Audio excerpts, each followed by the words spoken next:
Voilà, je vous présente donc mon huitième roman, Sébastien, enfant de la retirade, qui sort ce mois-ci. Il fait suite à plusieurs romans qui ont toujours comme toile de fond l'émigration, le bilinguisme. Depuis d'ailleurs mon premier roman, qui était intitulé José Joselito et qui avait eu le prix Georges Nicole, qui est le principal prix littéraire en Suisse romande. Également dans mes essais, dans mes 5 essais, dans ma pièce de théâtre sur Médée et dans 2 recueils de nouvelles, le migrant a une place assez importante, et en particulier le migrant franco-espagnol ou espagnol allant en France ou en Suisse. Donc, dans ce livre-là, il s'agit d'un enfant de 4 ans qui passe la frontière au moment de la retirada, c'est-à-dire quand l'armée de Franco a chassé les Espagnols républicains d'Espagne. Il passe la frontière et vit à Toulouse. J'ai moi-même vécu à Toulouse, où j'ai connu beaucoup d'enfants de la retirade qui étaient mes contemporains au lycée. Des enfants, des fils d'hommes de la retirade.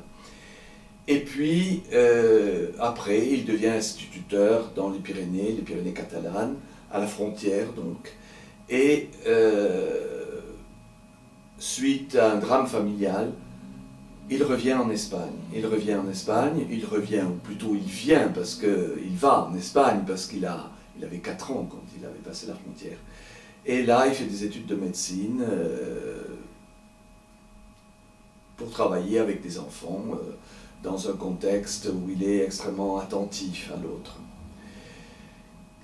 À 80 ans, le voilà à la frontière avec un accident de ski.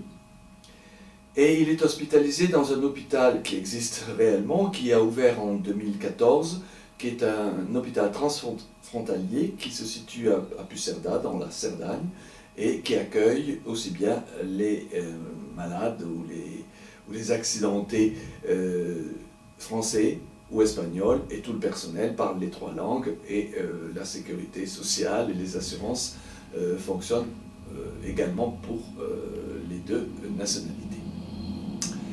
Il est accueilli là et il se prend d'amitié pour le jeune médecin qui aurait pu être son fils. Et à l'attention de ce médecin, il lui parle d'Albert Schweitzer. Sébastien a une affection particulière pour Albert Schweitzer, qui était médecin comme lui, mais qui était aussi l'organiste remarquable que l'on sait, le pasteur, l'éthicien. Il lui parle d'Albert Schweitzer, et tous les 3, ce jeune médecin, Ramon, Sébastien et évidemment Albert Schweitzer, ont en commun, non seulement d'avoir été médecin, mais d'admirer beaucoup Johann Sebastian Bach.